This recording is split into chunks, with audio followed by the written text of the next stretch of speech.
এই ভাইটির কথা শুনে আমি হাসতে হাসতে অস্থির হয়ে পড়তেছি। আপনারা একটু শুনে দেখেন এই ভাইটি কি বলে। আসলে কথাগুলো শুনলে আপনাদেরও হাসি আসবে। মেয়ে মানুষ এইরকম হয়, সেই রকম হয়, ওই রকম হয়, শুধু মনের মতন হয় না। এ থামেন, এটা আমার কথা না, হুমায়ুন আহমেদ স্যারের কথা। কিছু করলে হ্যাঁ রে কর, ভালো আসেন।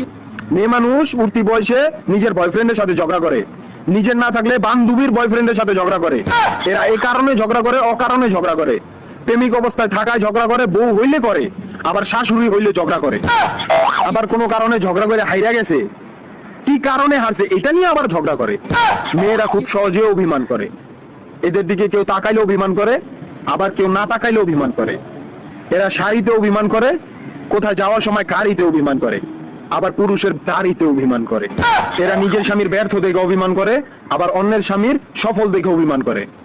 অন্য মেয়ে নিজের স্বামীর দিকে তাকালে অভিমান করে, নিজের স্বামী অন্য মেয়েদের দিকে তাকালে অভিমান করে। মেয়েরা খুবই আজব। এরা এমন রাগী যে সামান্য বিষয় নিয়ে রাগ করে হাতি খায় ফেলায়।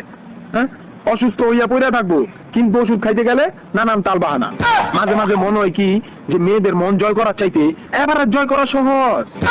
নারীদের যেমন রাগ, অভিমান, অভিযোগ, তেমন তাদের ভালোবাসা, সরলতা আকাশ সমান। আর তা পেতে হলে অবশ্যই নারীদেরকে তাদের প্রাপ্য সম্মান, ভালোবাসা দিতে হবে।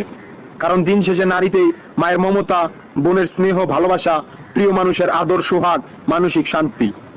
তাই কেউ একজন বলেছে, নারী হেসে ওঠার আগ পর্যন্ত দুনিয়া ছিল বিষণ্ণ, বাগান ছিল জঙ্গল, পুরুষ ছিল সন্ন্যাসী। আসসালামু আলাইকুম, ভালো থাকবেন সবাই।